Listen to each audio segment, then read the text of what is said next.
Alors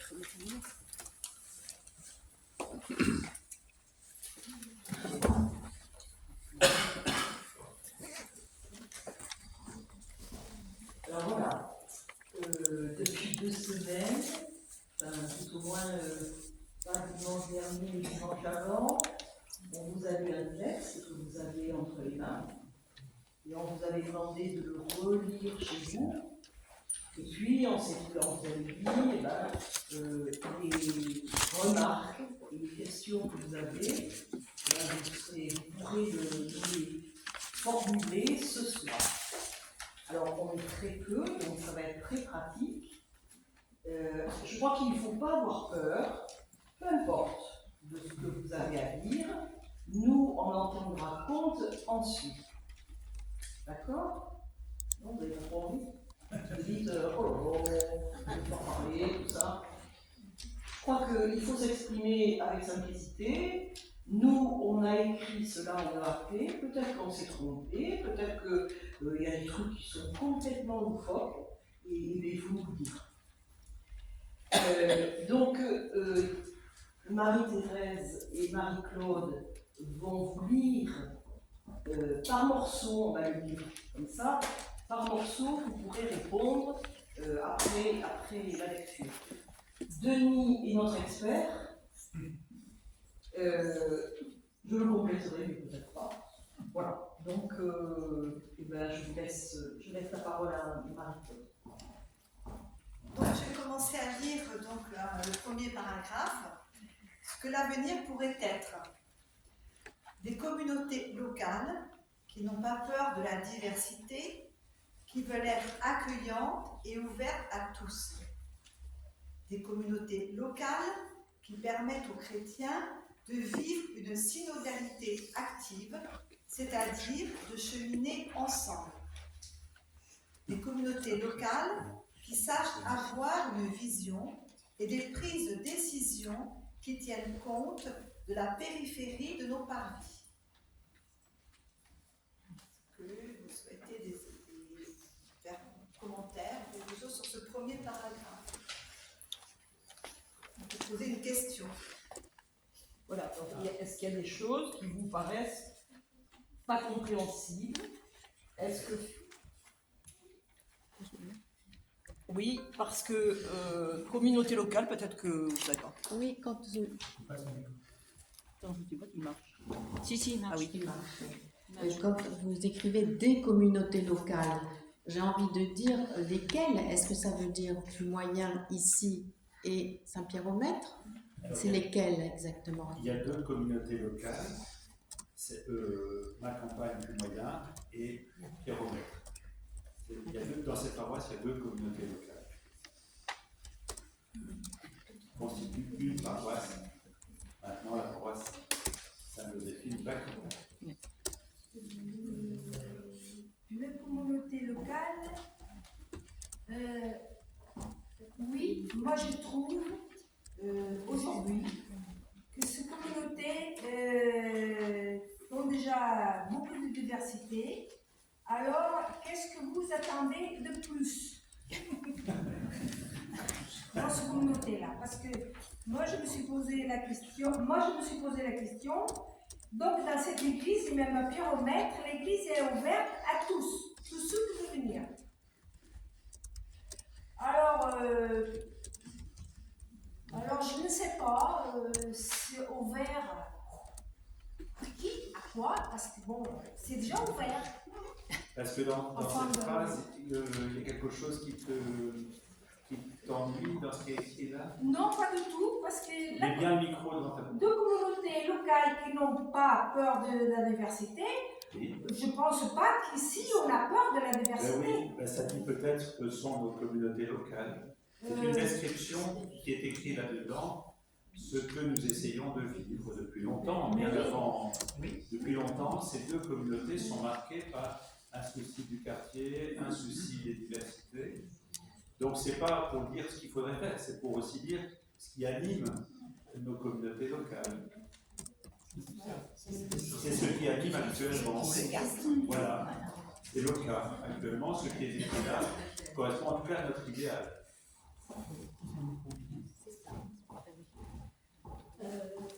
Dans la troisième phrase, des communautés locales qui sachent avoir une vision et des prises de décision qui tiennent compte de la périphérie de nos parvis. Qu'est-ce que vous entendez à travers ça? Comment tenir compte justement de la périphérie Alors, de nos... il y a plusieurs formes de périphérie. Il y a la périphérie à la fois concrètement de nos quartiers. C'est, une paroisse, ce n'est pas que les chrétiens. La paroisse est un territoire. Donc toute personne qui vit sur le territoire, quelle que soit sa religion, sa non-religion, fait partie de la paroisse. Et donc on doit avoir un souci de tous, même si ça fait beaucoup de monde, hein, puisqu'on pense que ça fait 26 000 habitants, notre paroisse. Donc on doit avoir le souci des 26 000. C'est ce que Benoît m'avait dit, 26 000. Mais ça, c'est la première chose, la périphérie du local. Il y a aussi la question de la périphérie, des situations personnelles différentes. Voilà. On a parlé dernièrement de Bénir, des couples dits irréguliers. Bon, il y a toutes les périphéries, toutes les différences doivent être dans notre souci. Le parvis, ce n'est pas simplement un parvis géographique, c'est aussi un parvis du cœur. Je ne sais pas si c'est clair. Il est bien évident que la communauté locale, ici, c'est Saint-Vincent et la campagne. Oui. Et que l'autre communauté locale, c'est Saint-Pierre-Romain. Oui. Ça, c'est clair dans vos thèmes. Je voulais aussi, parce que je me suis posé la question, et je vous la pose, qu'est-ce que vous attendez des paroissiens? Qu'est-ce que c'est? Qu'est-ce que vous attendez de concret? Et toi, qu'est-ce que tu attends des paroissiens? Moi, j'attends mets le micro dans ta bouche. qu'ils soient là et qu'ils s'investissent plus parce que les équipes sont petites et on a besoin de plus de monde. Et aussi,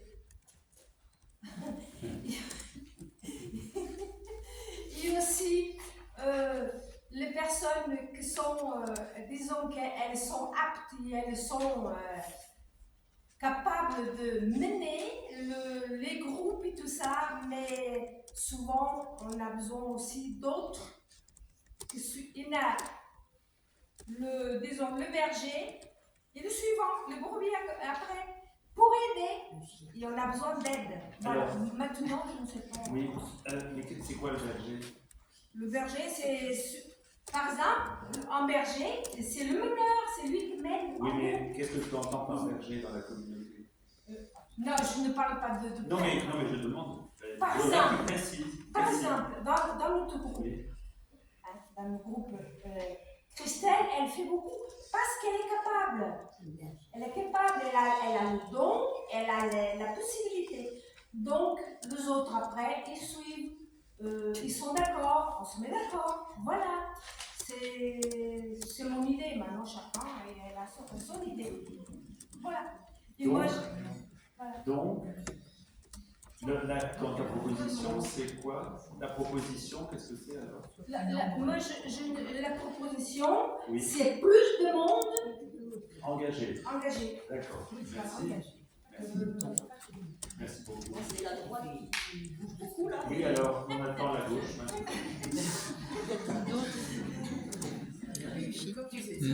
Comment amener les gens à s'engager davantage? Donc, tu dis comment? Mais comment amener les gens à s'engager davantage? Voilà. Oui. C'est toute une question qui relève justement, on va parler après de l'équipe pastorale, du conseil paroissial. Ça fait partie de la mission de ces différentes équipes et de l'assemblée paroissiale.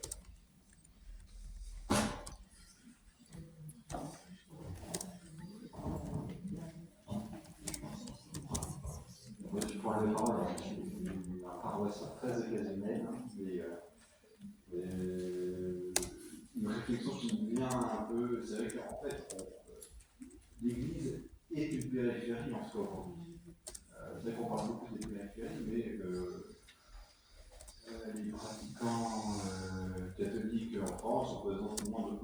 donc en fait c'est déjà finalement les catholiques qui sont déjà aux périphéries finalement du monde. Donc après c'est vrai que comment cette périphérie doit s'ouvrir aux périphéries, c'est vraiment la grande question. Je pense que le premier point, enfin, c'est vraiment que comment faire venir d'autres gens, c'est déjà en priant, je pense déjà, ça va être beaucoup, prier. Et puis après, on parlait de la question du chef. Je pense que le chef, alors on parle de pasteur, moi ce que j'ai en tête, c'est quand même le pasteur, c'est le prêtre. Après, le prêtre, il n'est pas là tout seul, mais le pasteur, le premier pasteur, c'est le Christ. Après, celui qui représente le Christ sur terre, c'est quand même le prêtre. Alors, on pourra en parler dans la suite. La question du pastorat, on va en parler dans la suite du texte. C'est une question importante. Qu'est-ce que le pasteur et qu'est-ce que l'esprit pastoral, hein? Ça, c'est là. On va y venir. Hein. Alors, la question de l'Église qui est petite, de 1% de pratiquants réguliers. En Charente, c'est 1%. Mais peut-être dans d'autres lieux un peu plus.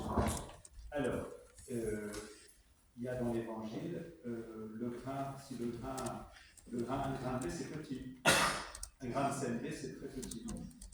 Et ça peut faire un grand arbre. Donc, mais la question n'est pas du nombre, la question c'est comment, même si nous sommes peu nombreux, nous sommes présents au cœur du monde, en étant emportés par la prière. Mais ce n'est pas parce qu'on est peu qu'on doit désarmer, dans le sens de ne pas faire notre mission au cœur de toutes les périphéries.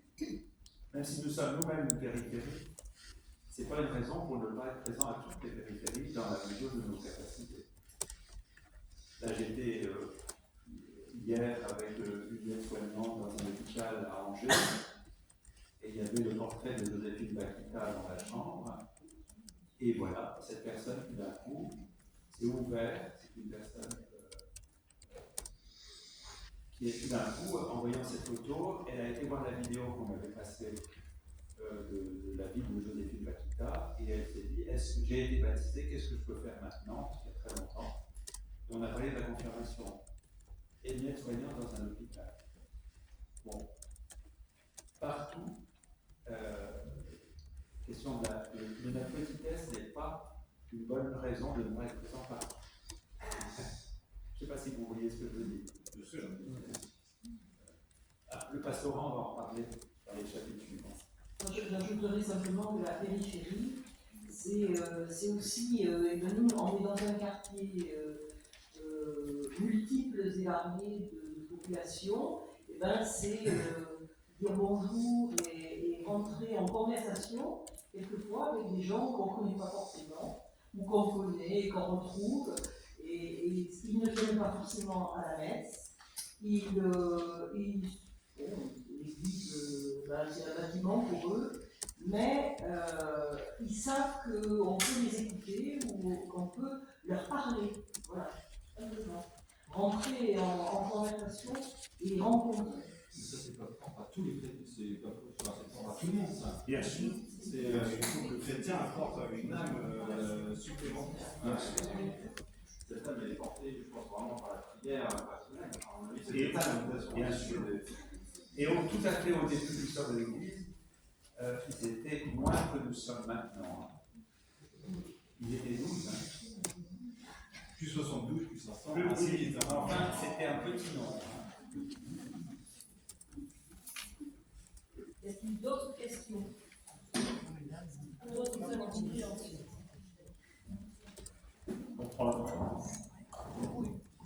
J'ai parfaitement compris aussi bien la lecture de cette feuille que les questions posées. Je comprends tout à fait le souci des équipes paroissiales et de chacun.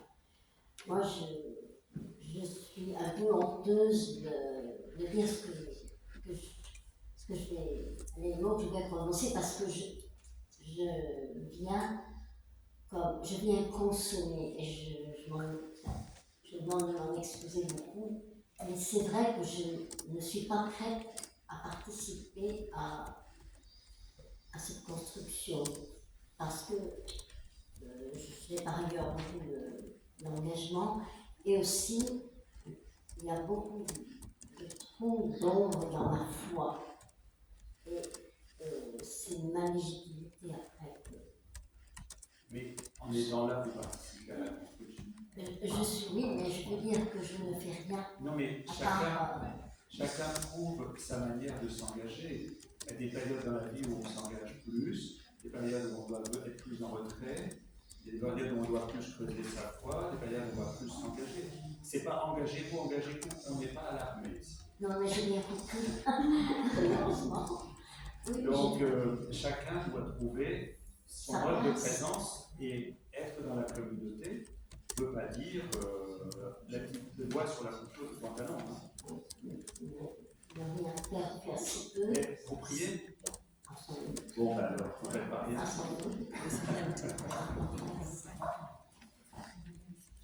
On peut peut-être passer au reste. Parce qu'il y a encore beaucoup de matière. Donc, l'Assemblée paroissiale, telle que nous la vivons aujourd'hui, est constituée de paroissiennes et paroissiens qui se réunissent 2 fois par an pour une large consultation et des prises de décision. Il semble important qu'au cours des assemblées paroissiales, chaque membre des communautés locales puisse s'interroger sur la façon dont il s'engage dans la paroisse ou dans la société. En participant à l'Eucharistie dominicale, lieu de ressourcement, en essayant, quel que soit son âge et ses forces, de partager et de cheminer peu à peu avec d'autres. Le partage sur l'investissement de chacune et de chacun permet une vision d'Église élargie et ouverte aux besoins de ce monde. Si vous avez des questions sur ce paragraphe, Ou des réactions. Ça discutait beaucoup là dans ce point. C'est pas intéressant. Ah, si, tout est intéressant. Qu'est-ce que tu disais? Non, il n'y a pas de l'église, on peut voir des gens qui nous ont. Moi, je pense que des fois. Attendez qu'on ait des micros. Je pense que des fois, il faut ouvrir ses oreilles et ses yeux de façon à. Il y a des fois, il y a des gens qui nous sont envoyés comme ça, qu'on ne va pas chercher. Et moi, il y a toujours des gens que les autres ne veulent pas et qui viennent à moi. Donc, c'est ça, c'est ça. Et toute ma vie.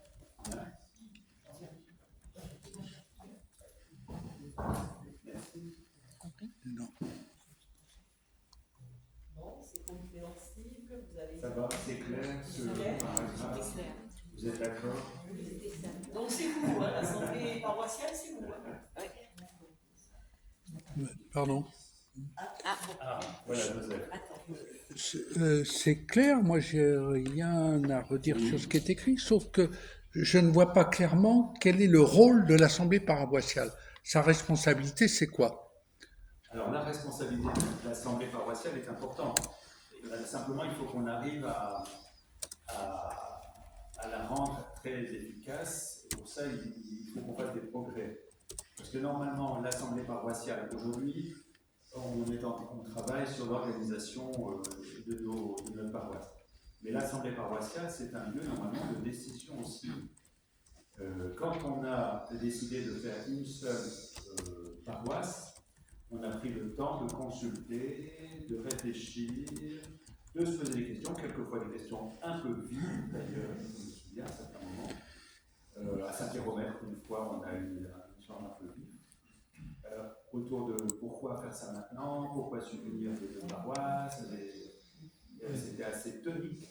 Et après, on a voté, il y a eu un pourcentage très important de votants, depuis 83 ou 84 votants, c'est bien, pour une petite communauté comme la nôtre. Et donc, on a pris la décision de cette union des deux communautés. Et là, si on doit prendre des orientations pastorales, il faut qu'on les décide ensemble. Ce n'est pas l'EAP actuel qui devrait se transformer, qui prend les décisions. Les équipes d'animation pastorale, et bientôt qui doivent se rattraper autrement, ne doivent appliquer ce qui est décidé par l'ensemble de la communauté. Donc l'Assemblée est un lieu de réflexion et d'orientation qui doivent être mis en place ensuite par les différents conseils. Je ne sais pas si c'est clair ce que je dis. Oui. Et pour ça, il faut apprendre à animer les assemblées pour que ce soit vraiment efficace. C'est le grand patron, c'est ça? C'est elle, c'est l'assemblée paroissiale qui chapeaute tout. Oui. Hein? Oui, oui. Donc en fait, l'idée, c'est la pyramide inversée. Oui. C'est pas les équipes d'animation qui dirigent, c'est l'ensemble qui se met à l'écoute de l'esprit et qui donne des orientations qui doivent ensuite être appliquées par les différents niveaux de communauté. D'accord. Donc l'idée, c'est une église vraiment synodale. C'est-à-dire qui est à l'écoute de tous et qui prend les décisions ensemble. Je trouve que ce rôle primordial de l'assemblée paroissiale mériterait d'être précisé, mieux posé dans le texte. D'accord. Oui. Merci. Est-ce que ce partage peut se faire uniquement au moment des 2 assemblées annuelles? Je veux dire, l'assemblée paroissiale, si elle peut fonctionner en dehors des temps d'assemblée, je pense que c'est très, très intéressant. C'est-à-dire que je crois que les membres de l'assemblée que vous êtes, et tous ceux qui ne sont pas là ce soir, mais qui font partie de l'assemblée aussi, peuvent à tout moment, au nom de leur participation à l'assemblée paroissiale, qui n'est pas que, et c'est très intéressant ce que tu dis, qui n'est pas que ponctuelle, peut à tout moment, un membre de l'assemblée, au cours de l'année, peut interpeller sur tel ou tel point qui ne lui semble pas, qui serait intéressant à mettre en place. Par exemple, si on décide de refaire cet été le café du matin et qu'on l'a oublié, et bien quelqu'un de l'Assemblée vous dit, ben, alors ce café qui est très pastoral et très sur le parvis, pour le coup, est-ce qu'on l'a oublié? Donc l'Assemblée paroissiale finalement fonctionne toute l'année. C'est une réalité, c'est pas qu'une réunion, c'est une réalité de base de l'Église. Merci de cette question qui est claire, ce que c'est que l'Assemblée paroissiale.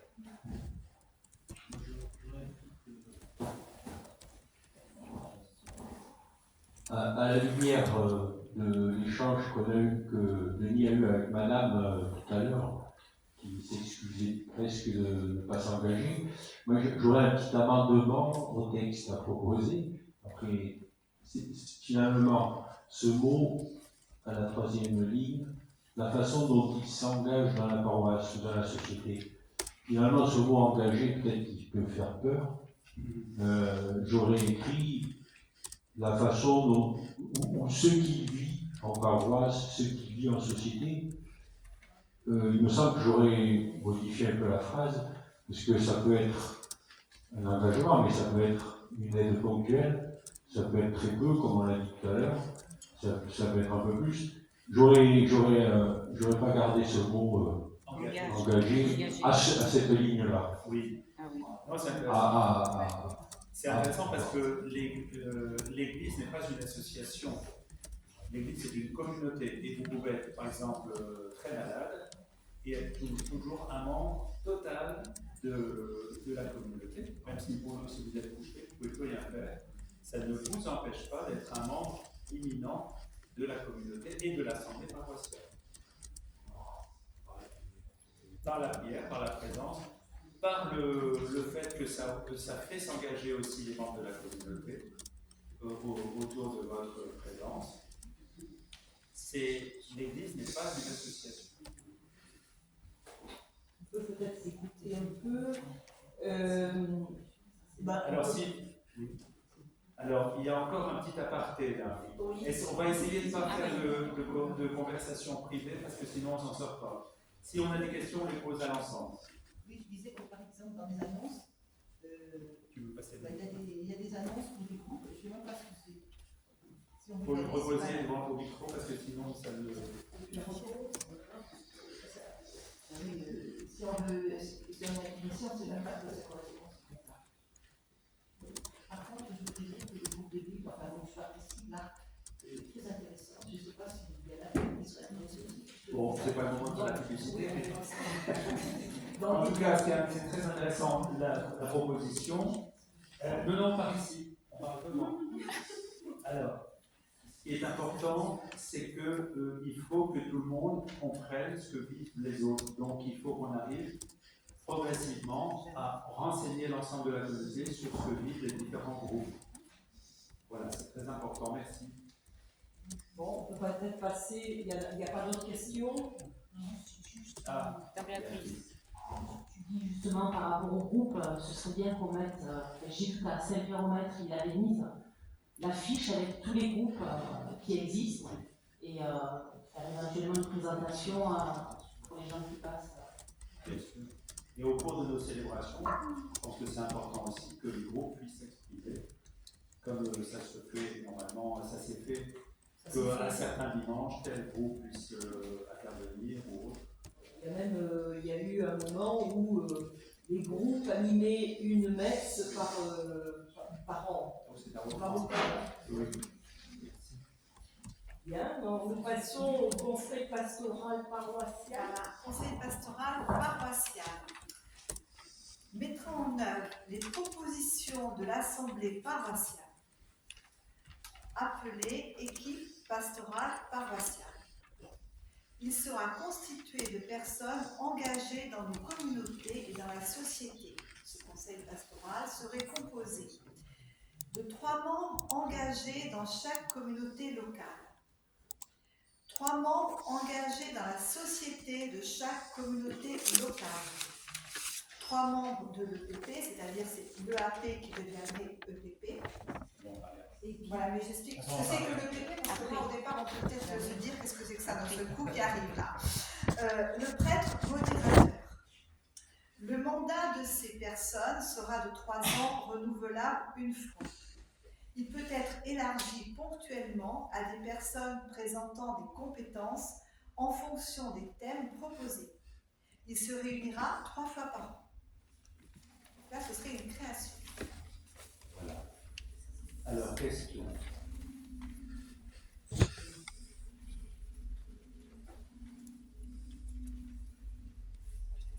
Différence entre chaque communauté, la communauté locale et la société de chaque. La différence entre la communauté locale et la société de chaque communauté. Alors, ce sont, si vous voulez, il y a les 3 personnes engagées dans chaque communauté locale, ce sont des gens qui ont des engagements au sein de la paroisse. C'est-à-dire, soit en catéchèse, soit dans un groupe, soit là. Mais il y a aussi des gens qui ne font pas partie de groupes paroissiaux, mais qui sont engagés dans une association de quartier, ça c'est ce qu'on appelle, qui est marqué ici comme engagé dans la société. Donc on peut, la vie des chrétiens n'est pas limitée à l'animation de la communauté. Il y a plein de chrétiens qui sont engagés dans un lieu de travail, dans les associations, dans le monde politique. Voilà. Tout à fait. Voilà. Alors, si vous voulez, je précise un peu. Vous avez compris, la première part, on a parlé de l'assemblée paroissiale, c'est vous tous. Si on prend des décisions, par exemple, de faire une présence plus intense au quartier, d'une manière ou d'une autre, en assemblée, après, il va falloir travailler l'idée, c'est pas en 1 heure, comme ça, qu'on va pouvoir bâtir un projet. Donc, le conseil pastoral paroissial va se saisir des propositions de l'assemblée pour construire ces propositions pour qu'elles deviennent des propositions un peu amples. Parce que si on a vu dans des assemblées, par exemple, il faudrait plus de convivialité. Il faudrait plus, alors on dit ça, et puis il ne se passe rien. Parce qu'on n'a pas travaillé le sujet. Si on lance, comme le général de Gaulle qui disait l'Europe, il ne se passe rien. Bon. Si on dit convivialité et qu'on ne travaille pas concrètement le sujet, il ne se passe rien. Donc le Conseil met en œuvre, construit quelque chose autour des propositions de l'Assemblée paroissiale. Par exemple, aujourd'hui on a des tables ouvertes. Eh bien, cette décision a été prise en conseil pastoral à une époque. Et les personnes qui en ont parlé ont été ensuite voir comment fonctionnaient les tables ouvertes ailleurs. Elles ont ramené un peu une recette et les tables ouvertes se sont mises en place et vivent encore. Parce qu'on pourrait dire à l'Assemblée, ce serait bien que de temps en temps, on mange ensemble. Reprenons ça. Eh bien, on l'a dit, un an passe, il ne se passe rien. Parce qu'on n'a pas construit la proposition. Donc, ce que tu dis, c'est que ça s'est construit. Donc, c'est à ça que sert le conseil pastoral paroissial, qui est disons, de donner de la chair à ce qui est décidé en assemblée générale. Voilà. Le conseil pastoral paroissial sera aussi en mesure de dire à l'EVP qui est là, attention, on vous avait proposé, il y a quelque chose qui a été proposé par l'Assemblée, nous nous sommes mis en route, nous, pour essayer d'y réfléchir, comment vous le mettez en œuvre? Est-ce que c'est clair la relation entre l'Assemblée et le Conseil? Oui. Ce que je comprends pas bien, c'est que les membres du conseil pastoral paroissial n'émanent pas apparemment de l'Assemblée, mais de l'équipe de l'équipe pastorale paroissiale. Ils sont appelés. La nomination, c'est ça? Oui. Que les gens sont nommés par l'équipe Oui. pastorale. Oui, alors ça pourrait, il y a d'autres formes possibles. Ça pourrait être choisi par l'Assemblée. Évidemment, c'est plus compliqué Oui, parce qu'apparemment, les 8 membres de l'équipe pastorale paroissiale sont appelés par l'Assemblée. Mais ensuite, c'est l'équipe... Mais nommé par l'évêque. Oui, confirmé par l'évêque, si je peux dire, hein, pour que ça rentre dans un cadre plus large.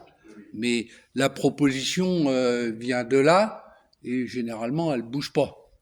Alors, nous avons, depuis 4 ans, fait que toutes les personnes qui sont rentrées à l'équipe d'animation paroissiale actuelle, c'était le fruit de l'Assemblée.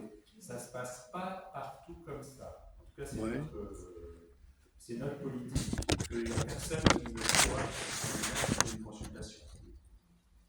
Mais ce qui m'étonne, c'est que là, il y a une nomination par l'équipe, oui. Pardon?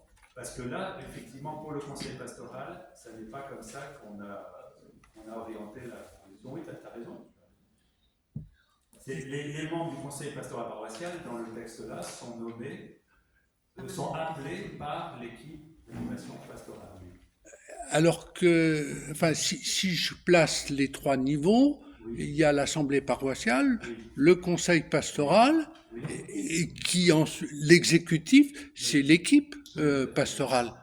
Donc c'est assez curieux que ça soit l'équipe pastorale qui... J'aurais inversé les deux choses. Mais c'est concept. Oui. Alors concrètement, il faut voir comment procéder à une consultation pour trouver 3 membres qui sont dans la société, 3 membres qui sont dans l'Église. C'est une question concrète, pratique, mais c'est sûrement possible. Ta proposition est très valable. Parce que si l'Assemblée paroissiale à un moment dit voilà, on veut avoir tel thème, on voudrait que vous travaillez sur tel thème et tel sujet, le conseil pastoral paroissial peut réunir ponctuellement des personnes un peu expertes. Oui, mais c'est pas la question de thème. La question de thème, c'est comment sont appelés les membres du conseil pastoral dans notre proposition. Ils sont appelés par l'équipe d'animation. Ce qui est assez curieux, c'est de voir que c'est l'exécutif qui nomme les membres de l'organisme qui est au-dessus de lui. Bien sûr. Non, mais ça, c'est tout de suite, on a dit qu'il y avait un problème. Mais c'était plus une question, si tu veux, pratique, de se simplifier la vie. Mais concrètement, ce serait beaucoup plus cohérent que les membres du conseil soient proposés par l'Assemblée. C'est plus démocratique. Donc, merci de la proposition. Après, il faut voir comment la mettre en œuvre. Je ne sais pas si c'est clair pour tout le monde, le débat qu'on vient d'avoir. Oui? Très bien, merci. Ça a l'air, c'est peut-être un peu rasoir ce qu'on a en tête, c'est important parce que c'est comme ça qu'on pose les bases d'une vie communautaire. Quand on dit appeler, ça veut dire quoi, concrètement? Ben, ça veut dire on téléphone à quelqu'un, on lui dit est-ce que tu accepterais de rentrer au conseil? Non, mais... Allô? Non, mais... Allô? Oui, mais quand on dit des membres sont appelés, les membres de... Enfin là, je suis sur le PP, donc, puisque c'est eux qui sont appelés. Donc non, mais je reprendrai ma question après. Alors, justement, une équipe pastorale paroissiale, donc s'occuper, met en œuvre les décisions de l'assemblée paroissiale via le conseil pastoral. Elle est chargée de veiller à ce que l'annonce de l'évangile, la célébration et le service soient vécus par l'ensemble de la communauté. Pour ce faire, au sein de l'EPP, une ou plusieurs personnes seront chargées chacune d'un des pôles: annoncer, célébrer, servir. Une personne sera en lien avec le conseil économique. Une ou deux personnes seront chargées d'animer l'équipe constituée de 8 membres. 4 membres par communauté locale, appelés par consultation de l'Assemblée. Ces membres seront envoyés par l'évêque qui leur donnera une lettre de mission pour exercer la charge pastorale.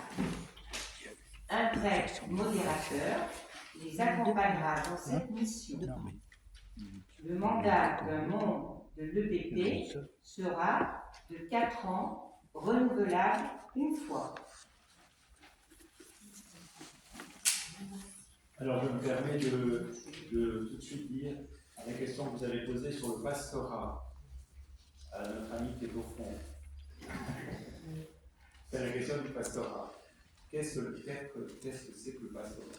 Là, on rentre dans quelque chose d'assez non innovant, enfin, dans le sens où je crois que tout chrétien est appelé à être pasteur. Dans le sens où tout chrétien est appelé, le texte qu'on a vu tout à l'heure de l'Évangile, aimez-vous les uns les autres. C'est ça le pastorat. C'est de s'aimer, de veiller sur l'autre, de veiller à ce que l'autre aille bien, de se veiller à ce que la communauté aille bien, de veiller à ce que la communauté soit ouverte sur le monde, qu'elle soit en lien avec d'autres communautés. Voilà, donc le pastorat, c'est la charge de tous, et en même temps, c'est aussi la charge de quelques-uns qui reçoivent une mission pour un temps, plus ou moins long, au service de tous. Alors il n'y a pas que le prêtre qui a à être pasteur. Je pense que être pasteur, c'est d'avoir un cœur de pasteur, et il faut que l'Église tout entière devienne pastorale. On n'est pas chrétien pour soi. Je ne sais pas si vous comprenez ce que je veux dire. Et le prêtre, dans l'équipe, a la charge de rappeler sans cesse. C'est ça pour ça qu'il est modérateur, de rappeler à l'équipe pourquoi nous sommes là. Et au nom, voilà. Mais le pastorat n'est pas réservé, je répète encore une fois, aux prêtres. Moi, j'ajouterais qu'on est, par le baptême, prêtre, prophète et roi. Donc, on est au même niveau au baptême. Nous sommes au même niveau que tous les ordonnés aujourd'hui. C'est-à-dire, il y a des prêtres qui sont ordonnés. Mais le pasteur, il peut ne pas être ordonné et faire avancer les choses. Il y a des gens qui sont ordonnés dans le sens qu'ils sont là pour aider à ce que l'Église devienne tout entière pastorale. Je ne sais pas si c'est clair ce que je dis. Mais le prêtre n'a pas la totalité, ni l'évêque d'ailleurs, la totalité du pastorat. C'est une charge commune. Mais donc, dans la proposition qui est faite là, c'est que finalement, la charge pastorale est exercée collégialement par une équipe. Aujourd'hui, l'EAP partage la charge, des collaborateurs un peu du prêtre, on pourrait dire ça comme ça, alors que là, l'EPP assumera aussi la charge pastorale. C'est autre chose, quoi. C'est un peu plus précis qu'aujourd'hui. Actuellement, l'équipe d'animation pastorale, finalement, aide le prêtre dans sa mission. Là, c'est le prêtre qui va aider l'équipe dans sa mission. Je ne sais pas si c'est clair, c'est un renversement. C'est-à-dire que le prêtre est là pour veiller à ce que l'équipe soit vraiment pasteur. Donc, il est là pour encourager, soutenir, rappeler, veiller, mais l'équipe n'est pas au service de la mission du prêtre. C'est le prêtre au service de la mission de l'équipe. C'est un renversement de situation. C'est aussi une autre conception de l'Église avec une évolution. Tu veux dire dans le micro parce que comme on peut penser que c'est une évolution aussi de l'Église en permettant à chacun d'avoir je sais pas comment dire ça, une place importante, supervisée par le prêtre. Pas supervisée, accompagnée par le prêtre, et ça laisse supposer que les laïcs puissent remplir effectivement des missions qui jusqu'à présent ne leur étaient pas. Si vous voulez, jusque-là, les laïcs exercer des missions par délégation du prêtre. Voilà, c'est ça. Ouais. Là, l'évêque va nommer des laïcs en charge pastorale qui seront accompagnés par un prêtre. C'est pas la même chose. Oui, c'est pas différent. Le pouvoir est vraiment, la charge est vraiment partagée. Elle est totalement partagée. Et je dirais plus que partagée. C'est-à-dire que ma mission, moi, comme prêtre, je suis là normalement encore pour une dizaine d'années, ma mission, c'est de faire que de plus en plus de chrétiens dans cette paroisse se sentent pasteurs. Est-ce que je suis clair? Pasteurs de tous ceux qui sont dedans et dehors. C'est-à-dire pasteur, c'est-à-dire qu'on ne voit plus quelqu'un à la paroisse, voir s'il est malade, comment on l'accompagne. S'il se passe quelque chose dans le quartier, comment est-ce qu'on est présent, ce qui se passe? Comment est-ce qu'on fait que la communauté est ouverte à toutes les différences? Et ça, finalement, moi, il y a des prêtres qui disent « Non, si on met en place des choses comme ça, je perds mon identité de prêtre. C'est stupide. Mon identité de prêtre, moi, c'est de forger des pasteurs. » Est-ce que je suis clair? Bon. Donc, je ne perds pas mon identité en partageant ce qui doit être partagé, c'est-à-dire l'esprit du Christ doit être partagé par l'ensemble de la communauté. Ce n'est pas réservé aux prêtres. Sous couvert de l'aval de l'évêque, quand même. L'évêque nomme l'équipe d'animation, l'équipe pastorale paroissiale. Si tout d'un coup ça déraille complètement dans la paroisse, que moi je fais pas ma mission et vous ne le faites pas, l'évêque vous enlève votre charge dans l'équipe d'animation pastorale. Si vous la donnez, il peut vous la retirer. Si la communauté déraille complètement, l'évêque dit moi je change l'équipe d'animation pastorale. On n'utilise pas le mot pouvoir et je peux le comprendre parce que. Et je peux le comprendre parce qu'il n'est pas complètement approprié, mais en même temps, dans la réalité, prendre des décisions, c'est exercer un certain pouvoir. Hein. Et ça me gêne un peu qu'on ne définisse pas ça plus clairement, quels sont les pouvoirs de ces différents organismes, qu'on ne définisse pas ça très nettement, comme si on avait peur d'utiliser ce mot-là. Le pouvoir de l'assemblée paroissiale, c'est donner des orientations. Le pouvoir du conseil pastoral, c'est travailler ces orientations. Le pouvoir de l'équipe pastorale paroissiale, c'est de mettre en œuvre ces orientations. Donc l'EPP, en quelque sorte, est responsable devant le conseil pastoral, et le conseil pastoral est devant l'évêque, et le conseil pastoral est responsable devant l'assemblée et l'évêque aussi. Hein, c'est comme ça qu'on peut dire? C'est-à-dire que si on prend une décision, on prend une orientation tous ensemble, elle est travaillée par une équipe, elle est mise en œuvre, et ça c'est aussi un pouvoir, par l'équipe d'animation pastorale qui va après voir comment on va d'animation de l'équipe pastorale paroissiale, qui va voir comment mettre en œuvre ces décisions. C'est-à-dire comment, par exemple, je prends un exemple complètement, mais voilà, on se rend compte que, et c'est le cas parce que Fernand le fait et d'autres aussi, mais qu'il y a un certain nombre de paroissiens qu'on ne voit plus. Il faut, bon, si la communauté dans son ensemble dit attention, qu'est-ce qu'on fait avec les gens qui ne sont plus là, le conseil pastoral paroissial va voir comment dynamiser la vie aux frères et sœurs qui sont en souffrance, et le PP doit veiller à ce que ça se fasse concrètement. D'accord? C'est clair ou pas clair? Voilà. Moi j'ajouterais, est-ce que ça va continuer ce que dit le chef? Parce que si l'Assemblée paroissiale à présent se rend compte que le PP cafouille, et ben l'Assemblée paroissiale elle peut dire on n'en veut plus. Non, mais Le PP. Oui, si par exemple. L'Assemblée paroissiale peut envoyer une délégation à l'évêque en disant balancez-moi cette équipe. Parce que, attention, ça passe par l'évêque. Alors, attention, il faut qu'on garde les deux aspects. Celui qui envoie, c'est l'évêque. Attention. Donc, parce que le problème dans les communautés, dans l'Église protestante, ce sont les communautés qui elles-mêmes se gèrent. Résultat, quand il y a une décision, je ne dirais pas dans quel coin du diocèse, mais une communauté protestante ne peut pas se débarrasser de certains bâtiments qui ne servent plus à rien. La personne ne peut rien y faire. Il n'y a pas d'autorité supérieure. Parce qu'il y a quelques vieilles dames qui ont décidé de ne pas vendre les bâtiments, donc ça ne sert à rien, c'est perdu, et on ne fait rien.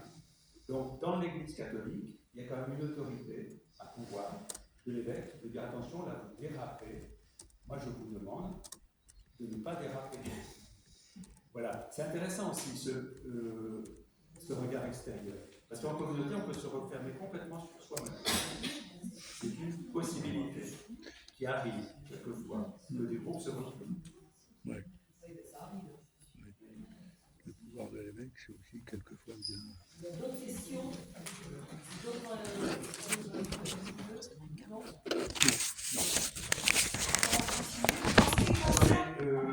C'est quand même un point important. Il faut vraiment voir, est-ce que c'est clair ce qu'on vient de se dire? Joseph. Oui, moi j'ai encore une question. Je trouve que on superpose quand même beaucoup de choses et que d'une certaine manière, au lieu de simplifier, je crains que ça complexifie ou que du moins ça alourdisse. En tous les cas, pour les gens qui... D'abord, il va falloir plus de monde, si je comprends bien. Hein. Et aujourd'hui, je crois comprendre que c'est un vrai problème, déjà même dans les structures actuelles. Hein. Et je me demande si, avec une seule organisation et non pas les deux, on n'aurait pas pu trouver quelque chose. C'est-à-dire de ne pas avoir de conseil pastoral, c'est ça? D'avoir quelque chose d'intermédiaire entre les deux, qui assure les deux fonctions, plutôt que d'empiler deux structures. Alors le problème, je suis d'accord avec toi, et j'en ai parlé le jour avec Christelle, je ne vois pas comment on va faire pour trouver autant de monde pour tous ces concepts. Bon, simplement, attention. Si le BP a un rôle, comme tu parlais de pouvoir, le BP aura un réel pouvoir. Si c'est le BP qui est juge et partie, moi je trouve qu'il y a un problème. Parce qu'à ce moment-là, on tombe dans le cléricalisme de laïc. C'est pas forcément mieux que le cléricalisme des prêtres. On voit ça quelquefois dans l'Église, des gens qui possèdent leur petite fonction et qui ne veulent pas le lâcher. Donc, moi, si le conseil permet qu'il y ait toujours du va-et-vient, et si tu veux, si le BP a tout pouvoir, dans le sens où l'Assemblée réunit 2 fois par an, entre deux, le BP fait tout ce qu'elle veut, moi, je dis, il y a un problème. Là, on retombe dans une autre forme de cléricalisme. Question. C'est pas clair ce que je dis? Mais je comprends que c'est compliqué, hein, parce qu'on n'est pas nombreux. Alors peut-être qu'il va falloir réduire la voilure, dans le sens de ne pas vouloir avoir 18 personnes, mais peut-être qu'un conseil pastoral plus restreint serait peut-être mieux. Parce que sinon, on ne trouvera pas les. Moi, je crois qu'on n'arrivera pas à trouver tout le monde. Donc là-dessus, je te rejoins tout à fait. Comme disait ma grand-mère, je ne le répéterai pas, c'est du coup, en fait, un peu plus lourd. Voilà. Il faut faire attention à ne pas avoir des ambitions qu'on ne pourrait pas tenir. Et elle parle toujours derrière. Là, c'est quoi ça? Problème d'affichage pour avoir une visibilité sur les membres du MAPE, les gens qui Oui, sont pas. il faut le dire. Bon, bah, c'est une bonne suggestion, c'est pour ça qu'il fallait. J'ai pas compris. Problème d'affichage. J'ai pas compris. Tout ça. Alors, en ce qui concerne l'avis des services, une fois par an, le PP fera des points réguliers avec l'un ou l'autre des services de chaque communauté locale. Deuil, caté, équipe de liturgie, divers groupes. Sera créée une fiche de relecture. Si une équipe ou un service en éprouve le besoin, elle pourra demander à l'EPP une rencontre. Celle-ci reste disponible envers les équipes. Les échanges permettent au service et à l'EPP de notre paroisse de s'ajuster au mieux pour s'enrichir du charisme de chacun et favoriser ainsi une Église toujours plus missionnaire.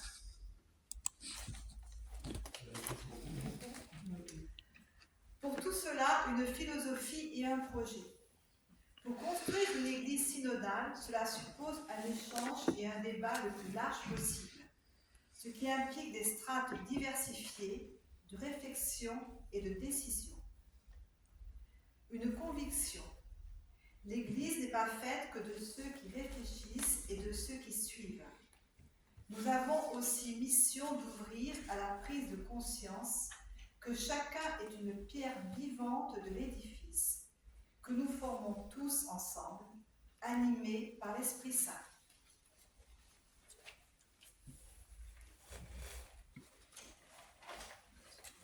Ce dernier paragraphe, est-ce que vous avez quelques promesses d'avoir une amende?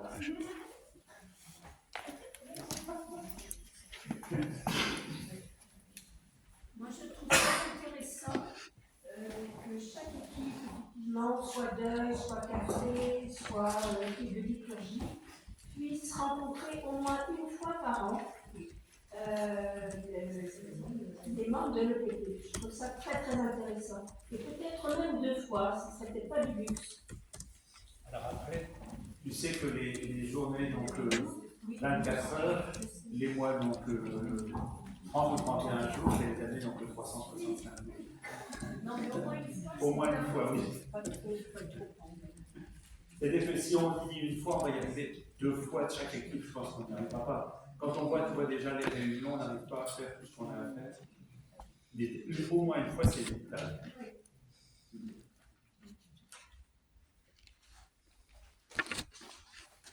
Et ce serait mieux 2 plus. En sachant que quand une équipe, par exemple, est en difficulté, elle peut revoir le BP quand elle le veut. C'est-à-dire que le BP est tenu de rencontrer chaque équipe, mais chaque équipe peut, à la demande, rencontrer le BP quand elle le souhaite. Oui, ça peut se faire d'une manière. Il peut y avoir une demande d'une équipe, en disant là on a ou un projet ou une difficulté, et on peut vous rencontrer. Il faut prendre cette habitude-là. Ça peut se faire d'une manière plus spontanée. Oui, c'est-à-dire que le BP est tenu de rencontrer les équipes, et les équipes peuvent rencontrer le BP quand ça nous change. Ça leur change. Autre chose?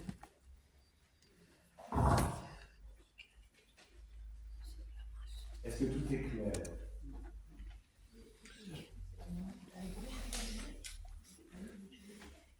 Est-ce que c'est comme ça que ça fonctionne dans votre paroisse?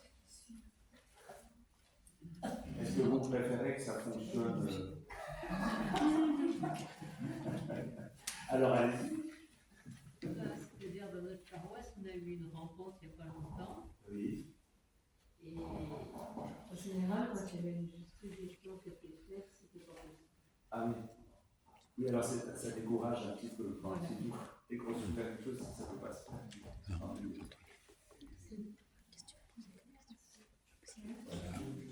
Alors, Damien.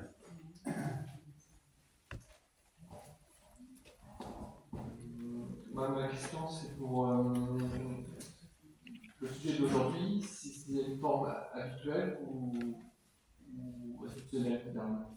Le sujet d'aujourd'hui? Oui, non, l'assemblée paroissiale est en deux communautés séparées, une aujourd'hui, une de demain. Est-ce que ça sera l'avenir des assemblées de cette forme-là ou ça sera. Tu veux dire la force de l'assemblée? Oui, alors, ou si c'est une strate, des questions de strates diversifiées, est-ce que c'est une assemblée communautaire par exemple, est-ce que c'est une possibilité ou. Ah oui, c'est-à-dire qu'une communauté, une partie de la paroisse puisse se réunir même si l'autre partie ne le